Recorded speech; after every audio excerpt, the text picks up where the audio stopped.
Bonjour à tous, je suis Guillaume Rameau, actuellement interne en deuxième année de médecine générale et je suis également chargé de mission Relations internationales pour l'ISNAR IMG. Avant de commencer, je tiens à vous préciser un point important. Je n'ai qu'un conflit d'intérêts et c'est celui d'être convaincu que c'est grâce à l'échange que nous pouvons progresser. Bienvenue à notre atelier Ma formation, un bagage sans frontières. Comme vous le savez, l'internat, et plus particulièrement celui de médecine générale, nous amène à nous déplacer à travers nos subdivisions. Nous nous adaptons aux particularités régionales, départementales, et même aux populations extranationales, résidentes ou voyageantes sur le territoire. La pluralité géographique fait donc partie intégrante de notre formation. Ici comme ailleurs, les problématiques de santé se globalisent. Prenons pour exemple l'épidémie de VIH qui a mis à mal nos rapports sociaux dans les années 80, et plus récemment celle du coronavirus qui impacte nos relations économiques, communautaires et même notre libre circulation au niveau international.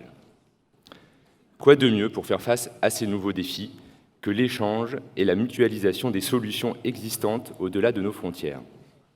Les politiques de santé adoptées par les uns peuvent servir à construire celles des autres. C'est quotidiennement, lors de notre pratique, que nous sommes confrontés à d'autres problématiques. C'est donc avec la volonté de donner des éléments de réponse à deux d'entre elles que nous avons élaboré cet atelier. Nous parlerons tout d'abord de l'allaitement maternel. Pour en débattre avec nous, nous avons invité le docteur Newman, pédiatre exerçant au Canada, et qui a eu la gentillesse de faire le voyage jusqu'à nous pour être présent aujourd'hui. Nous traiterons ensuite d'un sujet régulièrement soumis à la polémique, la vaccination, et tout particulièrement celle contre la rougeole. C'est Claire Morieux-Jacob, interne en médecine générale à Nancy, qui a fait son mémoire-thèse sur cette thématique qui nous en parlera. Puis nous terminerons par un échange de questions. L'allaitement maternel. Dois-je rappeler ses bienfaits? Apport nutritionnel parfaitement adapté et évoluant avec l'âge de l'enfant, diminution du risque de cancer du sein et de l'ovaire chez la mère, totale gratuité de l'alimentation, sécurité sanitaire totale, notamment dans certaines régions du globe où l'accès à l'eau peut faire défaut. C'est pourquoi l'UNICEF, se basant sur les données du rapport Innocenti, daté de 1990, milite pour ce mode de nutrition depuis plus de 20 ans, via, entre autres, l'initiative Hôpitaux Amis des bébés, véritable centre de soutien aux mères et lieu imperméable au lobbying des marques de substituts maternels. L'OMS, quant à elle, s'est prononcée officiellement pour un allaitement maternel exclusif de 0 à 6 mois. Objectif qui permettrait de changer le pronostic de près de 800 000 nourrissons à travers le monde. En France, malgré les recommandations renouvelées du Programme national nutrition santé, le taux d'allaitement maternel passe de 68% à la naissance à 25% à 6 mois, bien loin des 68% de nos confrères norvégiens, plutôt bons élèves sur le sujet. Alors, comment aborder cette problématique avec les futures mères que nous sommes amenés à rencontrer? Quelles sont, à notre niveau, les actions qui peuvent être menées pour améliorer l'observance de l'allaitement maternel? Il existe bien en France et à l'international des initiatives locales. Mais bien souvent, les répercussions obtenues restent elles aussi très locales. À l'opposé, certains pays ont fait des bonds spectaculaires, les interventions mises en place ayant eu de fortes répercussions. Ainsi, le Cambodge, par exemple, a vu son taux augmenter à plus de 63% en 10 ans. Lorsque l'on regarde de plus près les raisons qui ont permis une telle progression, nous pouvons en tirer deux axes d'action. Une implication forte des politiques et une campagne de communication active, une meilleure formation des professionnels en faisant notamment la chasse à certaines idées reçues. C'est sur ce dernier axe que nous avons notre carte à jouer. Bienvenue, Dr Newman. Merci d'avoir fait le déplacement depuis Toronto. Je rappelle brièvement à nos spectateurs que vous avez exercé sur plusieurs continents. que vous avez été l'instigateur de plusieurs cliniques de l'allaitement et consultant auprès de l'UNICEF pour la création d'hôpitaux amis des bébés. Je vous laisse la parole.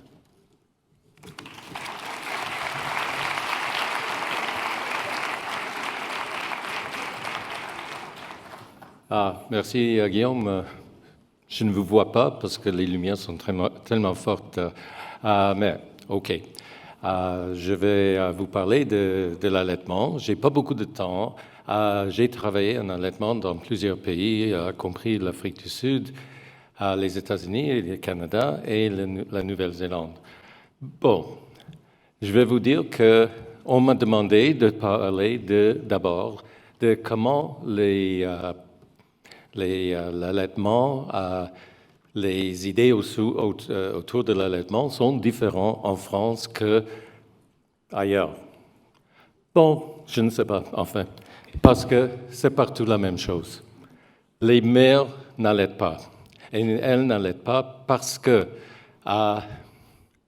les médecins, vous, dans le futur, vous n'avez appris rien au sujet de l'allaitement. Vrai ou pas vrai?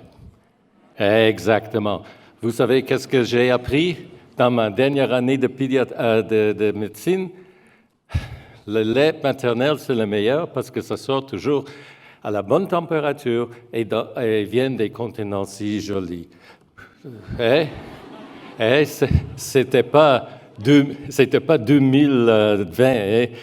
Maintenant, personne ne le dirait, même s'il le croit. Alors, ça, c'est tout.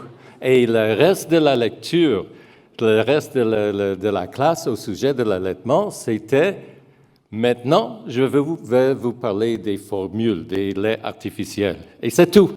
Et j'ai demandé des étudiants en médecine de 4e année, c'est ça que j'ai appris. Qu'est-ce que vous avez appris dans votre 4e année en 2020? Il dit à peu près la même chose. Et pourquoi les mères n'allaitent pas? Parce que les médecins ne savent pas, mais ils donnent des conseils. Et les compagnies de lait artificiel donnent un marketing terrible. Et ils convainquent tout le monde que le lait artificiel, c'est aussi bon, si pas meilleur que le lait maternel. Et il y a toujours les mères qui sont confondues par toute une gang d'idées bouleversantes au sujet de l'allaitement qui ne sont pas vraies. Et bien sûr, il y a les grands-mères. Les grands-mères qui disent à leurs filles, « je ne vous ai pas allaité, vous êtes correct. » OK. Alors, on finit par dire, la France est en bas de l'échelle avec l'Irlande. La Suède, ça va, plus ou moins. Mais, bon, on va commencer avec des diapos. Tada! Je pense. Oh, il faut pousser un bouton. L'allaitement en France le reste de l'année. OK. Depuis des années 80, de plus en plus de mères continuent l'allaitement plus longtemps qu'avant. C'est vrai, parce qu'elles ont appris que, je ne sais rien, mais j'ai entendu que c'est meilleur. Et il y a des bonnes raisons de ne pas cesser cette bonne affaire. En général, la société occidentale ne comprend pas l'allaitement d'un bambin. Mais est-ce une raison d'arrêter? On a des enseignements religieux, le Talmud, allaiter 2 ans au moins, 4 ans si la mère et l'enfant le veulent, et 5 ans si l'enfant est malade. Et si vous connaissez des enfants de 4 ans qui allaitent toujours, vous saurez qu'ils veulent continuer. OK, et le Coran allaitait 2 ans. OK, dis-moi, monsieur, qu'allaiter un bambin, c'est pas correct. Ah, vous voyez mon machete? OK. Ça, c'est mon fils, 20 mois, qui tète toujours. Il aime bien ça, vous voyez. OK. Il a maintenant 44 ans, il ne tète plus. OK. Où est le problème vraiment avec l'allaitement? Dans notre société, le sein est perçu comme un objet sexuel. Et ça, je pense, c'est plus fort en France qu'ailleurs. est exclusivement sexuel. Donc, allaiter est l'équivalent d'avoir des relations sexuelles avec des enfants. Bon, à 2 semaines, ça peut aller, OK, parce que la mère n'est plus un objet sexuel à ce moment-là, mais le symbolisme de rendez-vous chez le médecin à 6 semaines postpartum et la prescription pour la pilule anticonceptionnelle, ou pourquoi? Parce qu'ils ne vont pas le dire, mais la pilule anticonceptionnelle fait baisser la production de lait. C'est pas ça que les compagnies disent, hein? OK. À la limite, OK, vous pouvez allaiter 3 ou 4 mois, mais après ça, à 2 ans, oh, mais, vous êtes certainement folle. Parole d'un pédopsychiatre français. Il paraît qu'il parle toujours de l'allaitement dans les journaux et des revues françaises.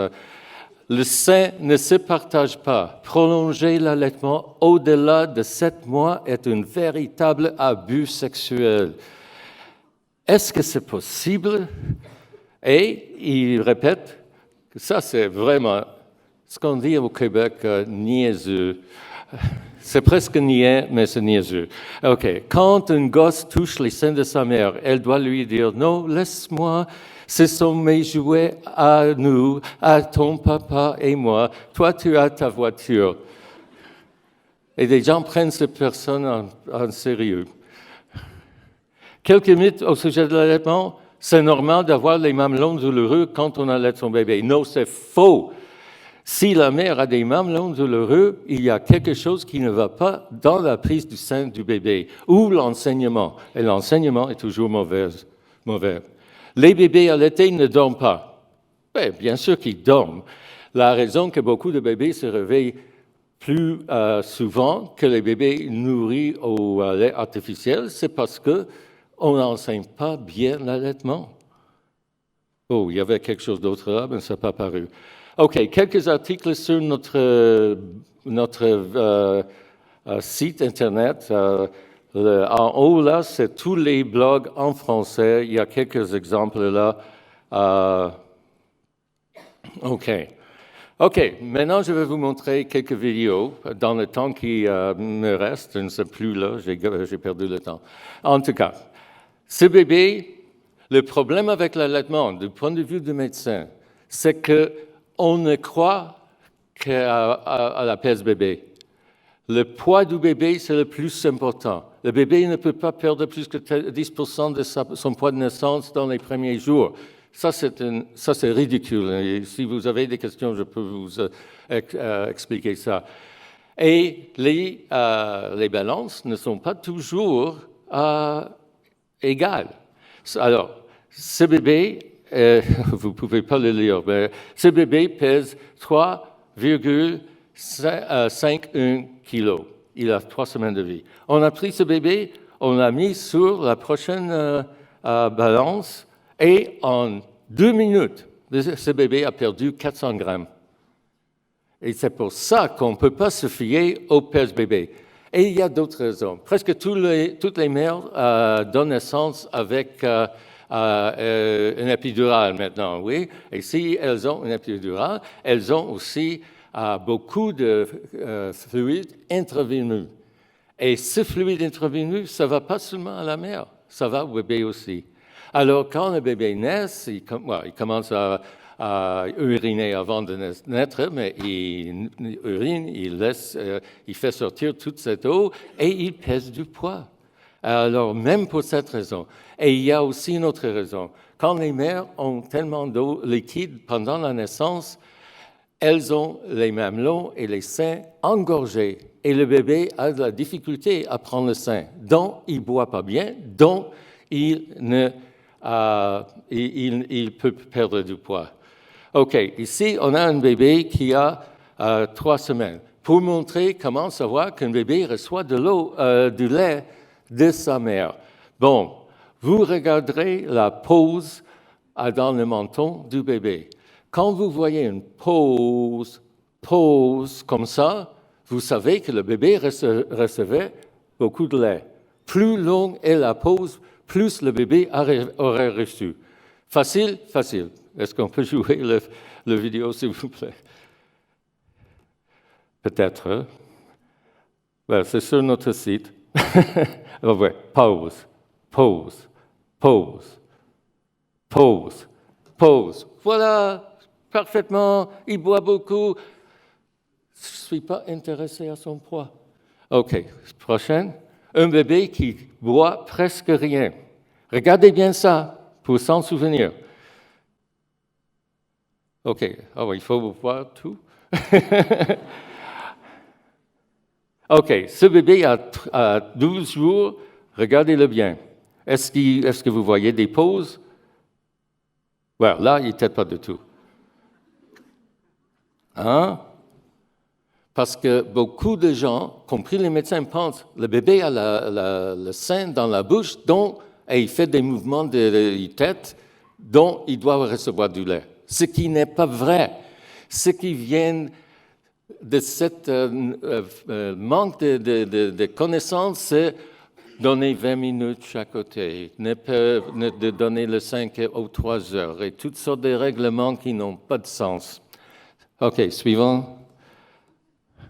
Ce bébé a 3 jours. Il est 10% en bas de son poids de naissance. Vous venez de voir si le bébé a bien tété. Est-ce qu'il tète bien, ce bébé-là? Eh oui! Bon, vous avez gradué, je m'en vais. Mais regardez quelque chose d'autre. Est-ce qu'il a de la jaunisse? Il est ictérique? Ben oui. Mais 10% en bas de son poids de naissance, ça ne peut pas être vrai s'il tète comme ça. Mais en même temps, pourquoi le bébé devient ictérique pendant les 2-3 premières journées? Plus que le moyen. Parce qu'il ne tète pas bien, il ne gagne pas assez il ne reçoit pas assez de lait. Le problème de hyperbilirubinémie dans les 3 ou 4 premières journées, ça, c'est un problème d'allaitement. Et le traitement pour cela, c'est aider le bébé à bien boire du lait de sa mère. Ce n'est pas en premier lieu donner du lait artificiel. Ce n'est pas en premier lieu donner une intraveineuse. C'est aider le bébé à bien boire. OK. Ce bébé-là est entre les deux que je viens de vous montrer. Il est venu à notre clinique avec le médecin avait dit que le bébé était en bas de son poids de naissance à 2 semaines. Bon.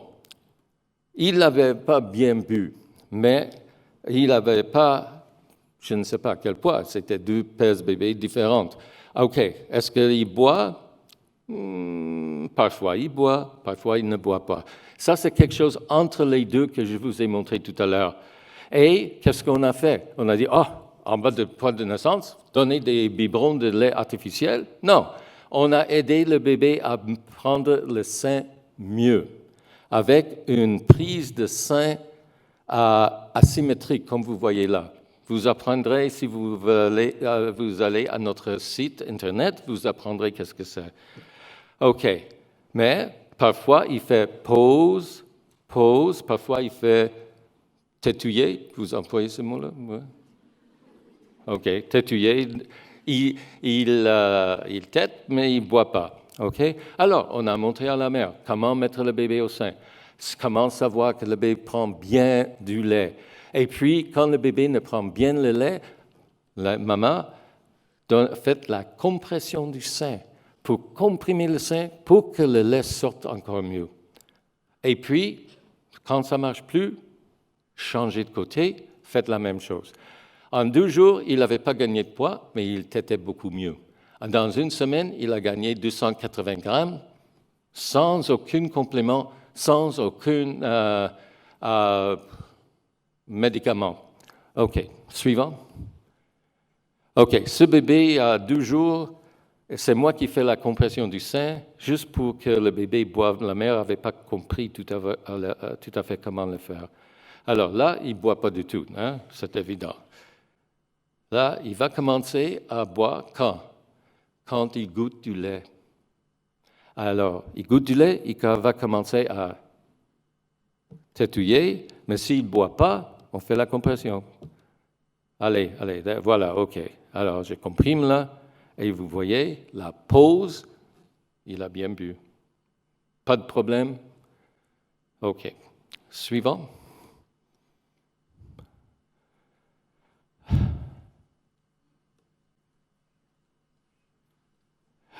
Les bébés dorment au sein quand le débit de lait est lent, pas parce qu'ils sont fatigués. Ça, c'est une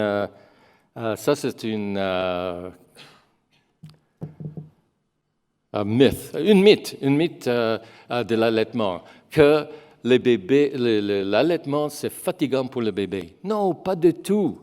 C'est pas fatigant. C'est pour ça qu'on donne les biberons. Oh, le bébé est fatigué au sein. Il s'est endormi au sein et il était encore il avait encore faim quand on l'a enlevé du sein. Alors, c'est les biberons. Non, les bébés commencent à dormir au sein quand le débit de lait est lent. Alors, si on augmente le débit de lait avec une meilleure prise, avec la compression, etc., le bébé ne va pas s'endormir au sein. OK, je recommence. OK, ça c'est juste pour montrer comment la prise de sein est très importante pour aider le bébé à recevoir du lait. La main, c'est moi, et quand je comprime le mamelon, le bébé ne reçoit rien. Quand je bouge un peu en arrière, le bébé reçoit du lait. Et ça, c'est après la tétée, par exemple. Alors, la mère n'avait pas beaucoup de lait dans le... OK, suivant. Oh non, suivant. OK. Beaucoup de bébés sont diagnostiqués avec un reflux œsophagien ou une colique ou une allergie à quelque chose dans le lait. Ce bébé a 5 mois, il est exclusivement allaité. Mais le problème ici, ce n'est pas le reflux, ce n'est pas l'allergie, ce n'est pas les coliques. Le problème, c'est qu'il ne reçoit pas de lait. La mère a eu une baisse tardive de lait maternel. Alors, peut-être on peut regarder. Oui, il me regarde et il dit hey, assez avec la caméra, aidez-moi. Est-ce qu'on peut jouer ça encore une fois? Oh, je pense que je peux le faire. OK. Alors, ce qui est important, c'est de voir, est-ce qu'il boit de lait? Non, à peine. Et c'est pour ça qu'il se retire du sein, c'est pour ça qu'il revient, mais il est frustré. Et de temps en temps, peut-être on voit une petite pause qui dit, oh voilà, OK, ça ne donne rien. Alors pourquoi ce bébé gagne bien son poids? C'est parce que même à 5 mois, il se réveille, ou ce qui est normal par exemple, il se réveille et il tète bien la nuit. Ce syndrome de baisse tardive de lait artificiel, c'est très commun chez nous. On en voit 3 ou 4 bébés par jour avec ce problème, qui gagnaient très très bien pendant 2-3 mois, et puis commençaient à agir comme ça, ou à se sucer les doigts tout le temps, ou à se réveiller plus souvent la nuit, parce qu'ils boivent mieux la nuit que le jour. En fait, ils peuvent commencer à complètement rejeter le sein pendant le jour. La Ligue La Leche parlait de ça comme une grève de l'allaitement. Mais ce n'est pas une grève. Le bébé veut du lait. Il ne reçoit pas bien le lait, alors il pleure. Il fait ça. Suivant. Non. OK. Ça, une prise, freine la langue serrée. Même un pédiatre peut diagnostiquer ça. Mais il y en a qui ne le croient pas. Mais si un bébé a un frein de la langue serrée, ce bébé ne prend pas bien le lait, ne prend pas, et la mère peut avoir très mal. Ça, c'est devenu la dernière bataille entre ceux qui croient en l'allaitement et ceux qui ne croient pas. Le prochain bébé, suivant, même un enfant de 5 ans peut dire qu'il y a quelque chose qui ne va pas. Ça existe. OK, suivant. OK. Nous, quand il est nécessaire pour supplémenter ou donner des compléments au bébé, on emploie ce qu'on appelle un dispositif d'aide à l'allaitement. Alors, vous voyez, ce bébé dormait au sein. Alors, on lui donne un complément avec une tube qui vient d'un contenant, mais ça ne marche pas. Pourquoi? Parce que le tube n'est pas dans le bon endroit. Alors, je le bouge un peu. Oh, il se réveille, il boit. Pourquoi c'est meilleur que donner un biberon? Parce que les bébés apprennent à téter en tétant, pas en recevant des biberons.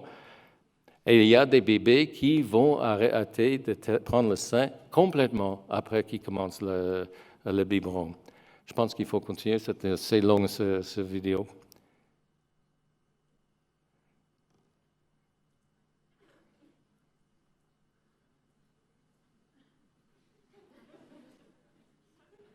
OK.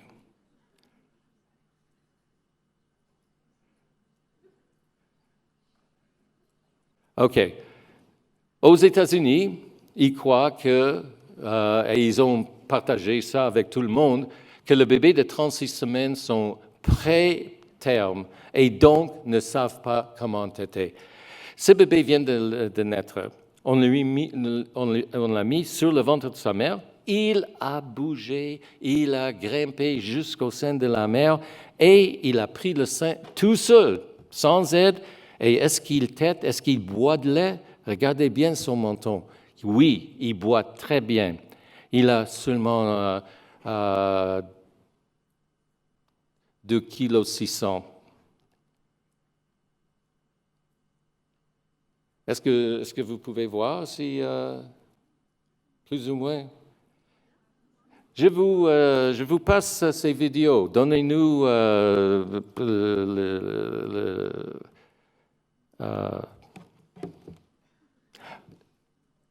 give us credit. Les crédits. Ouais, c'est le même mot. All right. Donnez-nous le crédit, notre site Internet, et bon, vous pouvez l'employer. Hey, une bonne pause, oui, il a fait ça tout seul. Les bébés et les mères étaient faits pour allaiter. Bien, évidemment, on ne serait pas là si personne ne savait allaiter il y a 15 000 ans. Qu'est-ce que c'est ça? OK. OK, suivant.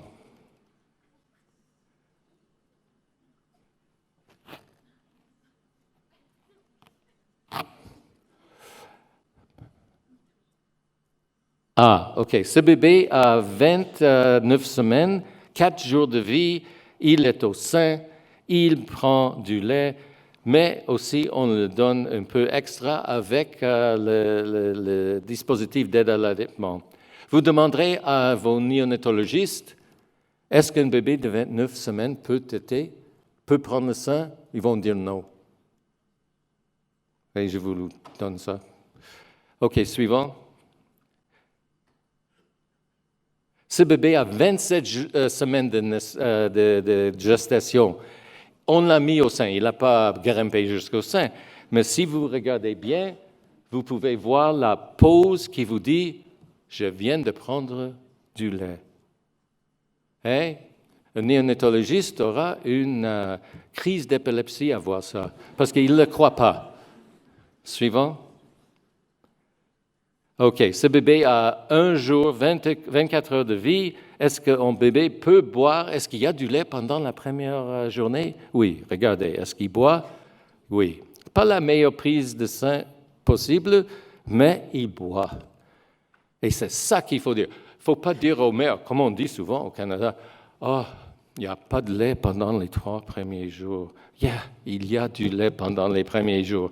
Suivant. Est-ce que c'est mon temps là? Cette mère vient d'avoir son 4e bébé. Cette mère n'a jamais allaité un seul bébé, mais elle vient de donner naissance. Le bébé a 5 heures de vie. On m'a demandé, est-ce que vous pouvez aider cette mère à allaiter son bébé?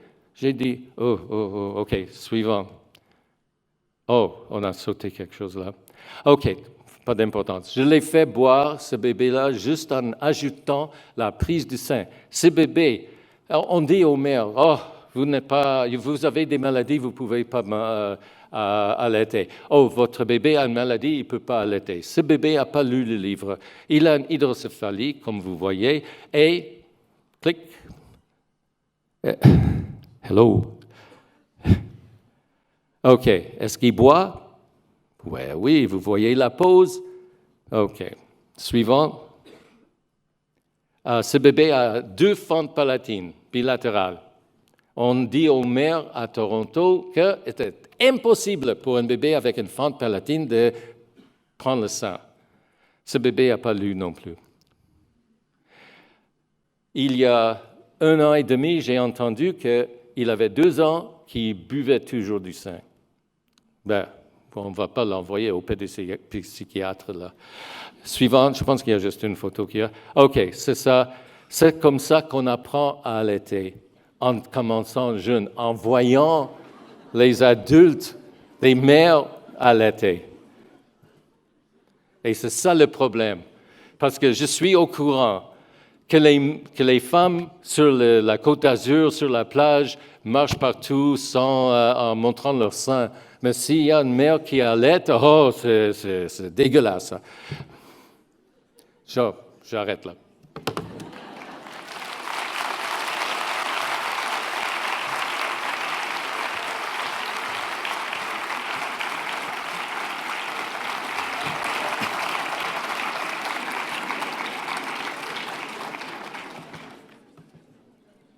Je vous remercie pour ces éclaircissements qui, je n'en doute pas, nous seront utiles au quotidien. Le prochain sujet que nous allons traiter concerne la vaccination. Il nous accompagne durant toute notre activité professionnelle. Nous allons donc parler de la vaccination et spécialement la vaccination de la rougeole à travers le monde. Celle-ci n'est pas récente. L'Inde et l'Empire ottoman pratiquaient depuis des centaines d'années l'inoculation des pustules de la variole. Le docteur Jenner, médecin anglais, utilise la vaccine, qui est une affection bovine, à la fin du XVIIIe siècle pour protéger contre la variole. Napoléon Ier insistera pour que son fils reçoive le traitement.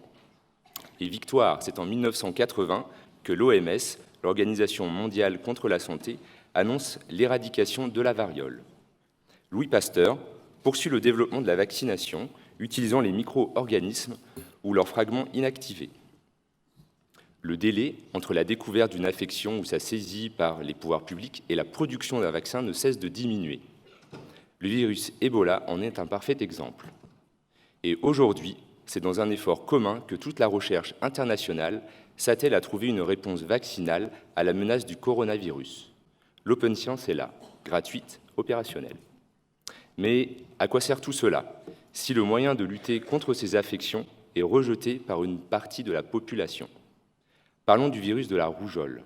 Depuis des années, l'OMS s'est fixé comme objectif d'éradiquer cette pathologie.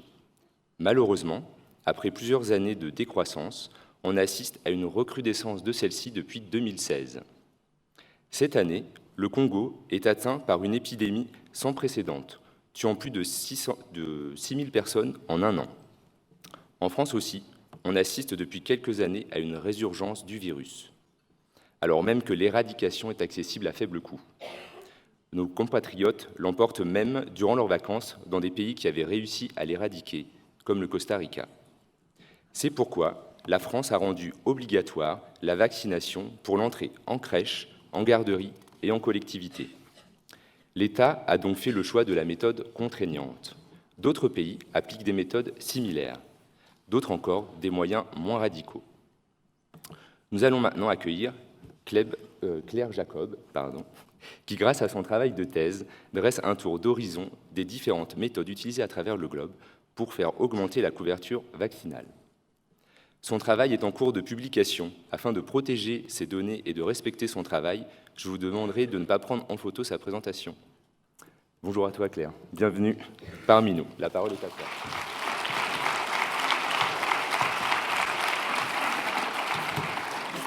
Bonjour à tous. Donc, comme vous a dit Guillaume, je vais vous présenter toutes les politiques vaccinales au niveau de la rougeole dans plusieurs pays dans le monde. Donc, je vais repartir un peu sur un petit constat. Donc, avant la découverte du vaccin de la rougeole dans les années 1960, on avait à peu près une épidémie de rougeole tous les 2 à 3 ans qui pouvait causer environ plus de 2,5 millions de décès par an. À l'introduction de ce vaccin, par exemple aux États-Unis, ça a permis de diminuer de 99% les cas de rougeole. En France, sur les 35 premières années de commercialisation, on a diminué de 11 500 décès par an qui sont liés à la rougeole. Donc face à tout ça, il y a donc du coup l'OMS qui s'était donné comme objectif d'éliminer la rougeole dans plusieurs régions de l'OMS. Déjà dans 4 sur 6 pour 2015 et 5 sur 6 en 2020. Donc on sait actuellement qu'on est bien loin de tout ça, malgré qu'il y a quand même des efforts qui ont été faits par des organismes internationaux pour introduire le vaccin dans plusieurs pays, tels que dans les pays d'Afrique pour introduire la seconde dose de vaccin, ou même les changements de politique vaccinale à travers le monde. Donc on voit que grâce à ces aides des organismes, on a quand même une claire amélioration de la couverture vaccinale, par exemple de 2000 à 2016. On a la première dose de vaccin qui est passée de à peu près 72% à 85%, et la deuxième dose qui est passée de 15% à 67% de couvrance. On note alors sur cette même période qu'il y a quand même une diminution de 85% de décès et de cas de rougeole grâce à cette amélioration de la couverture vaccinale. Cependant, quand même, en 2016, l'OMS a estimé qu'un enfant sur 10 dans le monde n'avait reçu aucun vaccin. Donc l'objectif des 95% de couvrance du second vaccin n'était malheureusement pas atteint. Et la forte contagiosité de la rougeole a fait qu'il y a les épidémies dont on parle aujourd'hui. À ne pas oublier que la rougeole, pour un patient non vacciné, il peut en contaminer jusque 16 autour de lui. Donc ainsi, depuis 2016, on note clairement une résurgence des épidémies de rougeole à travers le monde. Donc de 2016 à 2017, il y a plus de 31% de cas de rougeole dans le monde. De 2018 à 2019, l'Europe a enregistré une hausse de plus de 400% des cas de rougeole, et même en Afrique, on peut compter à peu près ça à 700%. C'est toutes les zones en hyper rouge que vous voyez sur le schéma. Vous avez bien du coup entendu parler récemment des 70 décès sur les îles Samoa liés à la rougeole, la réintroduction du coup, comme le disait Guillaume tout à l'heure, de la rougeole sur le territoire du Costa Rica par une famille française qui n'était pas vaccinée, ou bien aussi l'énorme épidémie qu'il y a eu en début d'année dernière à New York, dans les communautés ultra-orthodoxes qui avaient ramené ça de leur pays d'origine. Pardon. Donc on voit quand même qu'il y a une énorme diversité autour de la couverture vaccinale au niveau du monde. Donc là, vous avez donc à peu près, dans l'ordre, ceux qui sont des bons étudiants, on va dire, en matière de couverture vaccinale jusqu'aux plus mauvais. Donc vous voyez bien qu'il y a c'est quand même diversifié. On peut passer du Maroc à la Suède et en Australie, où on est en couverture vaccinale à plus de 90%, voire 95%, alors que par exemple en France ou au Canada, et aussi au Brésil, où la deuxième dose, on peine quand même à atteindre les plus de 95% de couvrance optimale. À noter aussi que les injections de doses ne sont pas les mêmes selon les différents pays. Généralement, la première dose, elle est donnée quand même autour des premières années de vie, comme chez nous en France. Cependant, la deuxième dose, c'est pas codifié. C'est pas comme chez nous, c'est à 18 mois. C'est pas comme ça partout. C'est-à-dire que, par exemple, en Suède, en Russie ou en Chili, la deuxième dose, elle est donnée qu'à partir de 6 ans. Et aussi, par exemple, en Norvège, on peut aller jusqu'à 11 ans.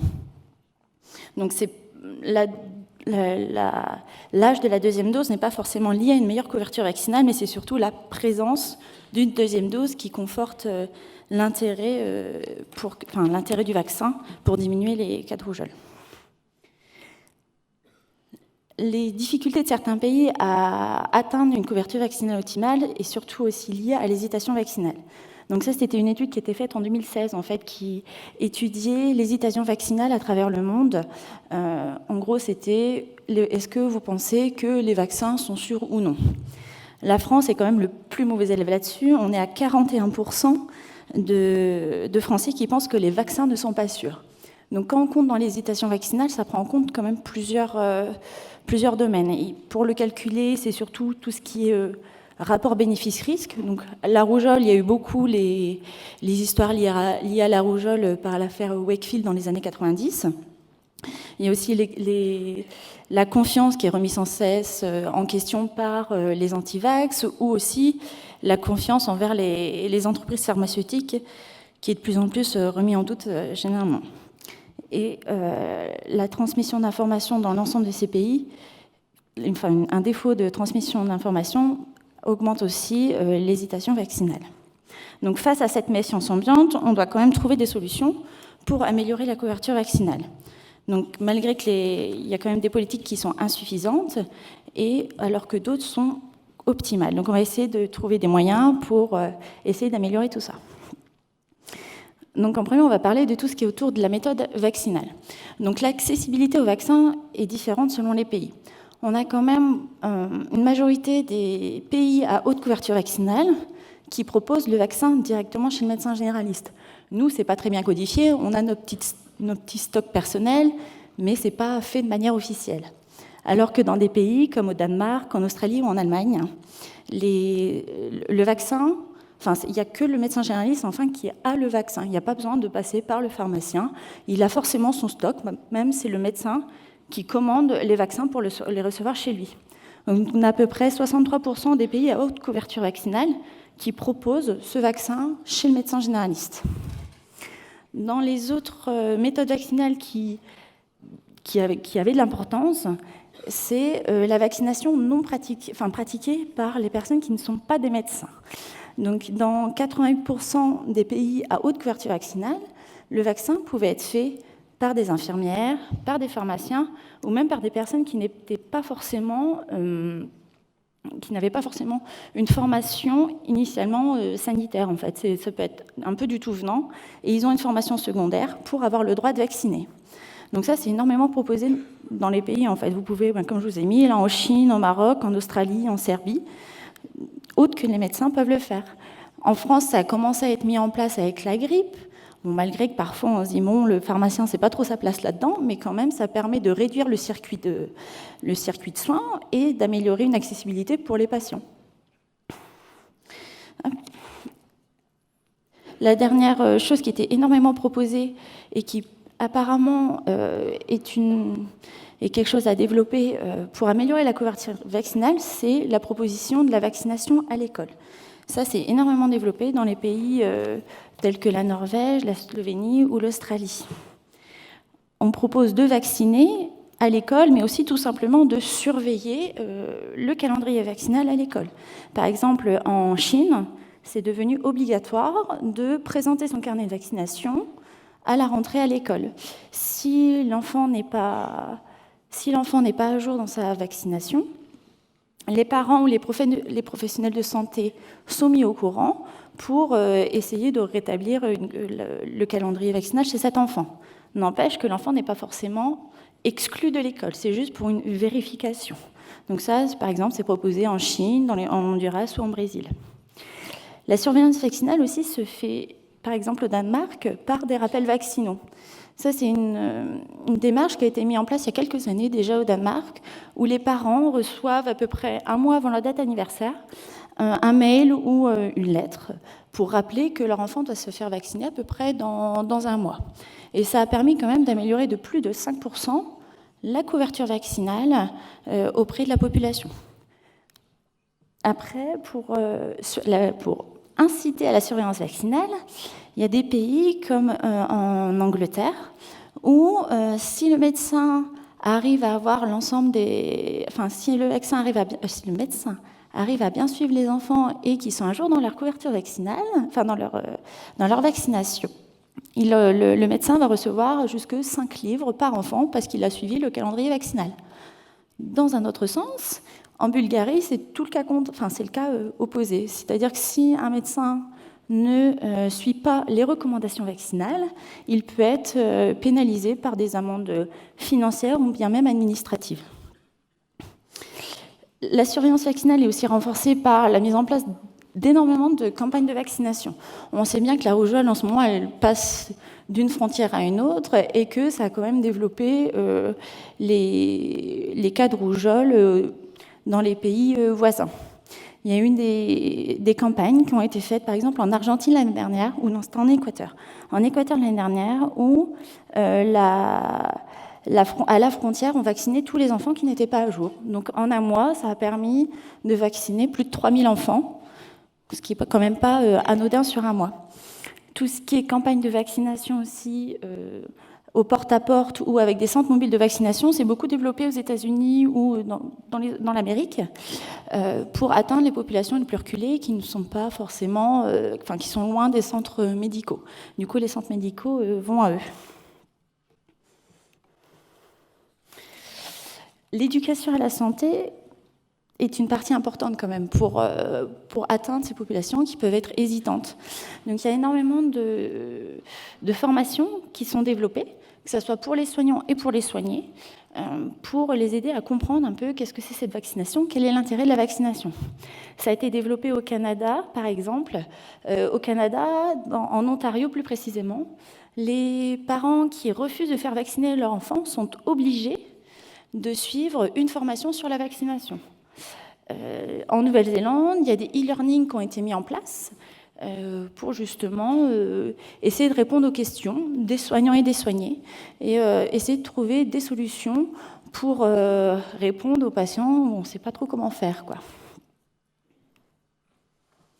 Une fois que l'ensemble des points de l'hésitation vaccinale sont pris en compte, mais qu'il y a encore une couverture vaccinale qui est encore pas optimale, on a tendance à avoir recours à l'obligation vaccinale. Donc c'est quand même une tendance actuelle, surtout dans le pays où là depuis 2018 on a l'obligation qui a été étendue. C'est quand même l'obligation en France, elle a été bénéfique. Sur les premiers résultats, ça montre quand même qu'il y a une amélioration de la couverture vaccinale sur les enfants ciblés, enfin les enfants à l'âge de la vaccination, mais aussi chez les enfants en fait qui étaient plus âgés. Ça a permis en fait aux parents de se poser les questions sur à quoi sert la vaccination. Au final, vous n'avez pas tant de parents qui sont contre les vaccins, ils sont surtout hésitants, ils ne savent pas où trouver l'information. Donc en fait, ils nous posaient un peu plus de questions. Si vous avez commencé un peu à faire les remplacements, vous vous rendrez compte qu'ils se posent des questions, mais ils ne sont pas complètement contre en fait. Et par contre, il y a dans d'autres pays où l'obligation vaccinale, ils trouvent que ce n'est pas un moyen pour améliorer la couverture vaccinale. En Suède, ça avait été amené jusqu'au Parlement en se disant est-ce qu'on va mettre l'obligation vaccinale ou pas ? Parce qu'en Suède, on est quand même à plus de 90, mais on n'est pas encore au 95. Et en fait, le Parlement a refusé parce qu'ils se sont dit non, il faut mieux mettre en place une bonne campagne de vaccination au lieu d'obliger les gens. Donc là, vous pouvez trouver sur l'ensemble de cette cartographie les pays qui obligent ou non à la vaccination. Donc tous ceux que vous voyez en rouge, en fait, c'est tous les pays où l'obligation contre la rougeole est obligatoire. Donc là, au total, vous avez 68 pays et il y en a à peu près 23 qui obligent à la vaccination. Les autres pays, c'est tous ceux qui recommandent à la vaccination. Bon, là, vous voyez peut-être pas bien la différence, mais en fait, vous avez, par exemple, sur les rouges, vous avez les rouges foncés et les rouges clairs. Les rouges foncés, c'est ceux qui obligent à la vaccination et qui, pour inciter les gens ou obliger les gens à le faire, ont mis en place des méthodes coercitives. Tous ceux qui sont plutôt en rouge pâle, c'est obligatoire. Mais si les parents ne font pas le vaccin, il n'y a pas de conséquences. C'est-à-dire, par exemple, au Mexique, c'est obligatoire, mais l'enfant qui ne se fait pas vacciner, il n'est pas vacciné, mais voilà, c'est obligatoire dans la loi, quoi. Alors que dans le cas contraire, par exemple, vous avez beaucoup de pays qui recommandent la vaccination, mais il y en a certains qui recommandent, mais si le vaccin n'est pas fait, il y a des conséquences qui se font, telles qu'en Australie, ou dans 2 États au Canada. Donc ça, on va revenir juste après. Alors, à l'intérieur de certains pays, tels qu'au Canada et aux États-Unis, on a au niveau légal, ce n'est pas uniforme sur l'ensemble des États. Par exemple, aux États-Unis, sur les 50 États, il y a 47 États qui, malgré l'obligation vaccinale au niveau national, estiment que les parents ont le droit de ne pas vacciner leur enfant selon des causes religieuses, philosophiques ou personnelles. Il n'y a aucune conséquence. C'est-à-dire que sur l'ensemble du territoire, il n'y a que 5 États qui disent l'enfant doit être vacciné. S'il n'est pas vacciné, c'est uniquement pour cause non médicale. Donc ça, c'est quand même dans un pays où l'obligation vaccinale est là. Hein. Alors que, par exemple, au Canada, c'est dans le cas contraire. C'est que sur le pays, c'est pas obligatoire, mais en Ontario et en New Brunswick, c'est les deux seuls États où c'est obligatoire pour aller à l'école. Mais il existe quand même des exceptions. Donc c'est ce que je vous disais tout à l'heure. En Ontario, pour les parents qui ne veulent pas faire vacciner leur enfant, ils sont obligés d'aller suivre une session d'éducation à la santé. À la sortie de ce cours, ils doivent signer un formulaire de refus ou non de vaccination. S'ils restent sur leur position de « je ne veux pas vacciner mon enfant », eh ben, ils signent le formulaire et l'enfant a le droit d'aller à l'école malgré l'obligation vaccinale. Dans d'autres pays, il n'y a aucune obligation, telle qu'en Estonie, où en fait, pour essayer de responsabiliser les parents, on fait signer un formulaire aux parents pour dire « Ok, c'est pas obligatoire, mais vous prenez vos responsabilités, vous signez comme quoi vous refusez de faire vacciner votre enfant. » Donc là, sur celui-là, c'est toutes les méthodes coercitives qui sont appliquées. Donc, les méthodes coercitives, c'est toutes les méthodes qui sont, par exemple, le refus des enfants non vaccinés à l'école, ou ce genre de choses. Donc ça, c'est quand même appliqué dans pas mal de pays. Là, sur l'ensemble, il y en a à peu près une vingtaine aussi, il me semble, qui proposent des méthodes coercitives face à la vaccination. Sur l'ensemble de ces pays, il y a quand même 7 pays qui proposent en fait les méthodes coercitives malgré la non-obligation. Donc les méthodes les plus utilisées, c'est surtout les méthodes reliées à l'école ou reliées aux contraintes économiques. Donc, en Australie, c'est connu comme le no jam, no play. C'est l'entrée en maternelle, l'entrée en primaire sont soumis à l'obligation vaccinale. Donc ça, là, c'est tout ce que vous voyez majoritairement en bleu. Donc ça représente à peu près une quinzaine de pays. Après, dans certains pays, c'est pas obligatoire pour l'école, mais c'est obligatoire pour la garderie, tel qu'en Belgique francophone, par exemple. Ces méthodes sont actuellement en cours de discussion dans des pays comme le Cameroun ou en Pologne ou en Slovaquie, par exemple. En Uruguay, par contre, un enfant non vacciné a le droit d'aller à l'école. Mais le fait qu'il ne soit pas vacciné, il sera interdit d'aller aux sorties scolaires et interdit de sport à l'école. En cas d'épidémie, il y a certaines législations qui prennent quand même en compte que, il faut éviter que les enfants non vaccinés viennent à l'école. Donc, par exemple, aux États-Unis, je crois que c'est au Kentucky, où dans la législation, c'est dit s'il y a des épidémies, les enfants n'ont pas le droit d'aller à l'école. La deuxième méthode la plus utilisée, c'est l'atteinte aux ressources économiques. Donc ça varie un peu de pays à un autre. Donc en Australie, comme on a dit, il y a le fait que les enfants ne peuvent pas aller à l'école, mais aussi, donc ça c'est que dans certains États, mais au niveau national, il y a aussi le fait que si un enfant ne se fait pas vacciner, il y a une diminution des allocations familiales de $30 par tous les 15 jours qui sont enlevés sur les allocations jusqu'à ce que l'enfant soit vacciné. Après, dans les pays de l'Est, et en Italie, vous avez, là où ils sont un peu plus durs, disons, où là, c'est une amende financière qui peut aller jusqu'à 7 500 €. Est-ce que c'est appliqué? C'est autre chose, hein. Mais dans la loi, c'est écrit comme ça. Là, en Allemagne, le mois prochain, le vaccin rougeole deviendra obligatoire à partir de là, mars 2020, en Allemagne.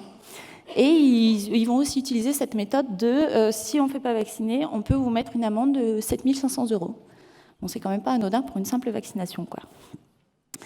Voilà, donc après, dans d'autres pays, il y a d'autres choses. Il y a, par exemple, en Slovénie, des parents qui ne veulent pas faire vacciner leur enfant sont obligés de rencontrer un inspecteur de la santé.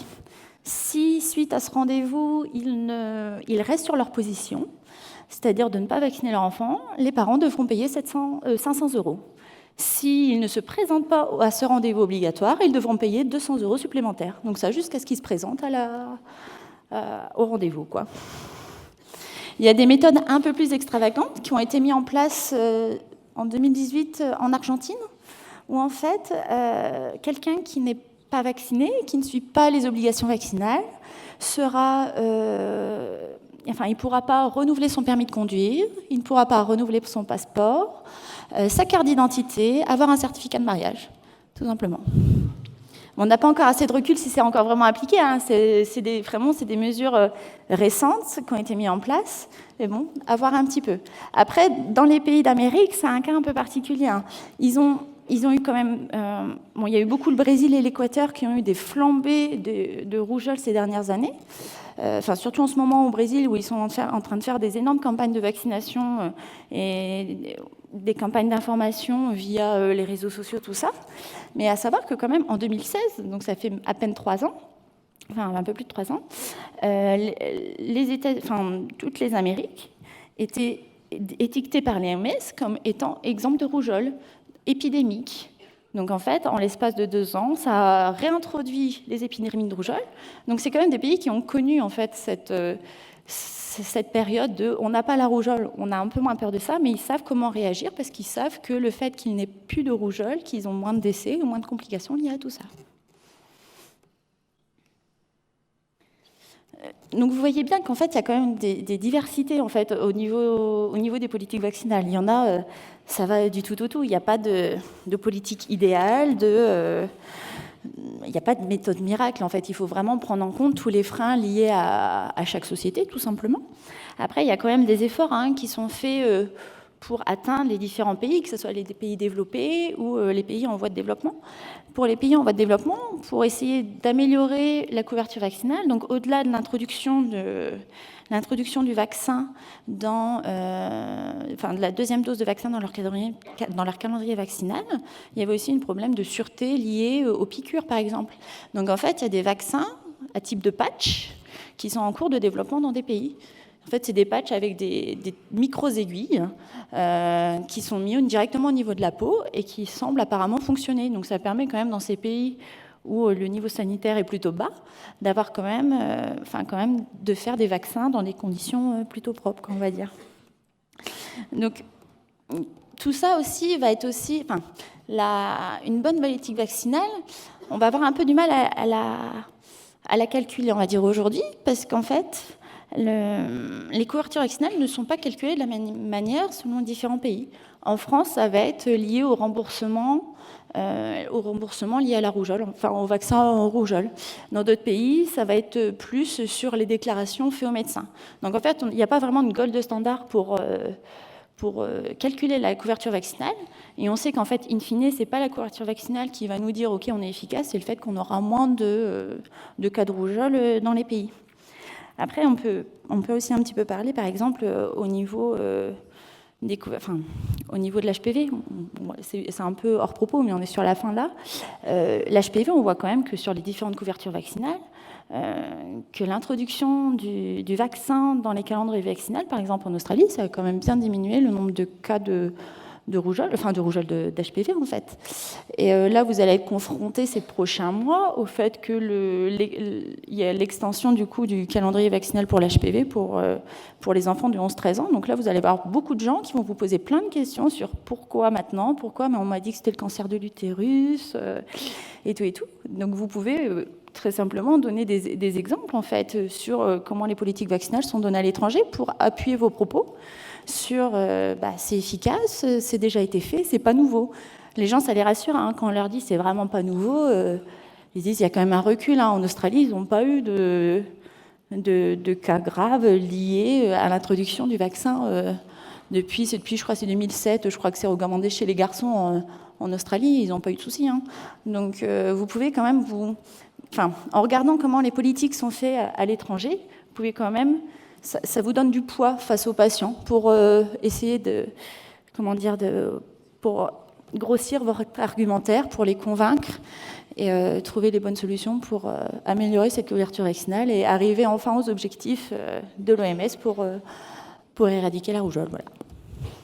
Donc, voilà.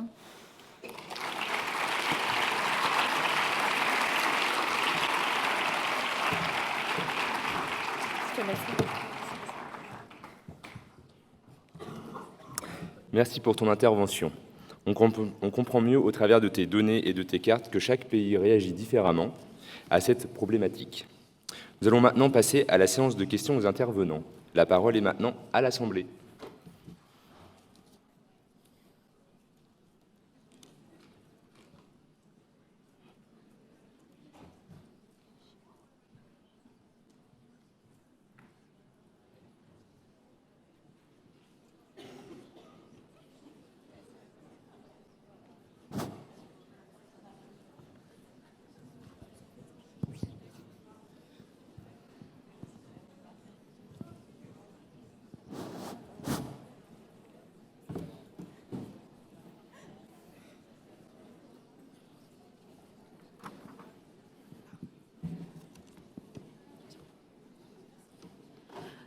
Bonjour, c'est pour Monsieur Dr Newman. J'aurais aimé savoir, il y a des possibilités de se former un peu mieux en allaitement avec des associations, je ne sais pas.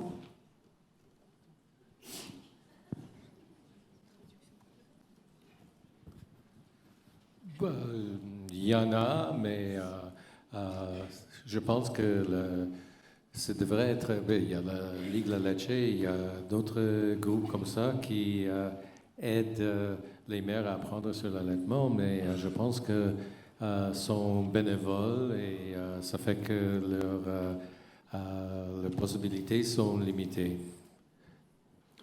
Le docteur Newman fait référence à la Leche League, qui est une association bénévole française.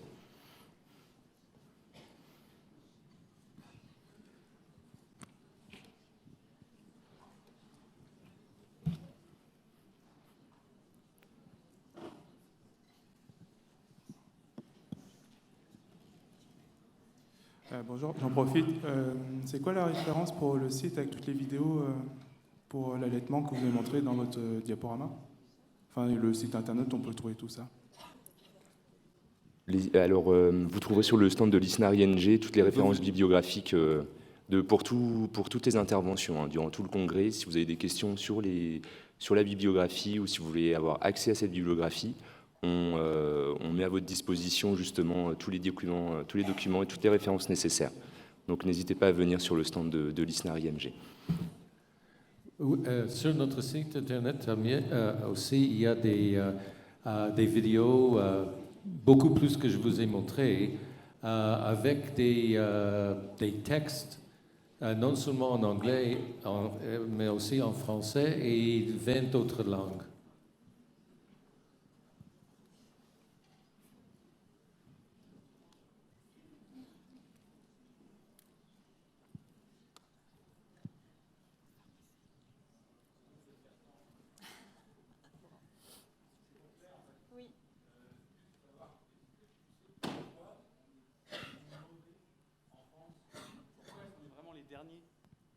Ouais, je demandais juste pourquoi on est vraiment les derniers, les plus mauvais élèves en termes d'hésitation vaccinale.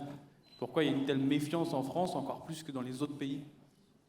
Alors, bon, c'est plus un avis personnel que je te dis, mais je crois que surtout, c'est que de base, un Français est méfiant et qu'il faut lui prouver par A plus B que c'est bon. À partir du moment où il va voir qu'il y a eu des effets indésirables, un seul, c'est ce qu'on voit en consultation en fait. Les patients qui voient qu'il y a un effet indésirable, c'est bon, je ne veux pas le prendre malgré qu'il y a tous les bénéfices à côté. Et comme je disais, en fait, sur l'hésitation vaccinale, ils prennent plusieurs choses en compte en fait. Il y a tout ce qui est la confiance au vaccin, les informations liées au vaccin. Et en fait, je trouve qu'il y a quand même très peu de communication en fait liée au vaccin. Quand il y a eu l'obligation vaccinale, en fait, tu as quand même plein de parents qui ne savaient pas que c'était les vaccins qu'on faisait avant, en fait. Donc, ils ne savaient pas. Ou soit ils se renseignent sur les mauvais sites. Et donc, du coup, ça persiste du coup, dans l'hésitation vaccinale parce qu'ils ne savent pas où s'informer. Tous les parents, mais je te dis, il y en a plein. Moi, sur mes premiers remplats, en fait, moi, j'ai fait mes premiers remplats à partir de là, à peu près. Et en fait, moi je comprends pas, il y a 11 vaccins, c'est dans une seule piqûre, ça fait beaucoup. Et en fait, quand on leur dit, mais c'est déjà les vaccins qui étaient déjà là avant, tu te rends compte que en fait, c'est parce qu'ils ne savent pas. L'hésitation, j'ai l'impression en France, c'est surtout parce qu'ils ne savent pas se renseigner, ils ne sont pas bien renseignés là-dessus. Enfin, c'est vraiment ce qu'on ressent en fait de plus en plus. En fait. Tu prends un peu de temps pour les expliquer. Et là, ils disent, ah bah, je comprends mieux, et je comprends pas pourquoi. Et moi, j'ai plusieurs patients qui me disent, bah, je comprends pas. On me dit, ah oui, je suis du Nord, hein, désolée. Je comprends pas, on m'avait pas expliqué avant. Si on m'avait dit, j'aurais pas eu cette hésitation-là, je l'aurais fait, tout simplement. Et tu as aussi, en fait, il y a beaucoup en tête, ce qui reste beaucoup en tête, c'est l'affaire Wakefield, en fait, autour de la rougeole. C'est quand même sur les années 1990, hein. Bon, c'est pas si vieux, mais c'est pas si récent non plus. En fait, c'est quand même un docteur qui, sur 12 enfants qui avaient déjà des signes d'autisme, a dit que c'est à cause de l'autisme, à cause du vaccin qu'ils avaient eu la rougeole, alors qu'il était quand même, ce docteur était quand même financé par des médecins, enfin par des avocats, qui étaient aussi les avocats du nouveau vaccin contre la rougeole qui allait sortir. Donc ça aidait bien, en fait, on va dire. Mais c'est juste qu'il faut rétablir une certaine vérité. Les gens ne savent pas. Il faut partir du principe qu'ils ne savent pas. Et c'est pour ça qu'en fait, ils sont hésitants, en fait. Ils n'ont plus de confiance dans la médecine. De nouveau, une question sur les vaccins. C'est par rapport à des gens qui pourraient nous dire c'est à cause de labos, des firmes pharmaceutiques qui veulent vendre leurs vaccins que tout est obligatoire. Quand les pays ont des mesures coercitives comme ça pour obliger à la vaccination, est-ce que ce sont les labos qui demandent à l'État d'obliger cette politique de vaccination, ou est-ce que c'est vraiment les organismes de santé qui remarquent par rapport aux épidémies, tout ça, qu'il est bon de vacciner? Alors j'avoue que je n'ai pas trop étudié l'impact des entreprises pharmaceutiques sur les obligations vaccinales. Parce qu'en fait, en France, on savait que, on va dire qu'il y a avec du coup l'ancienne ministre de la Santé, qu'il y avait quand même des liens avec, par rapport à la vaccination et les entreprises pharmaceutiques. Donc ça avait été un peu mis hors question. Ça, je n'ai pas trop analysé. Cependant, en fait, par exemple, moi j'ai conversé avec la Société de pédiatrie du Cameroun. Donc c'est vraiment pas... C'est pas lié aux entreprises pharmaceutiques. Eux, ils veulent vraiment les mettre en place, ces méthodes coercitives, parce qu'ils ne savent plus comment atteindre les populations pour ça. Mais ça, je peux pas... J'ai pas cette impression-là, mais ça n'a pas été analysé. Donc je ne peux pas te répondre exactement.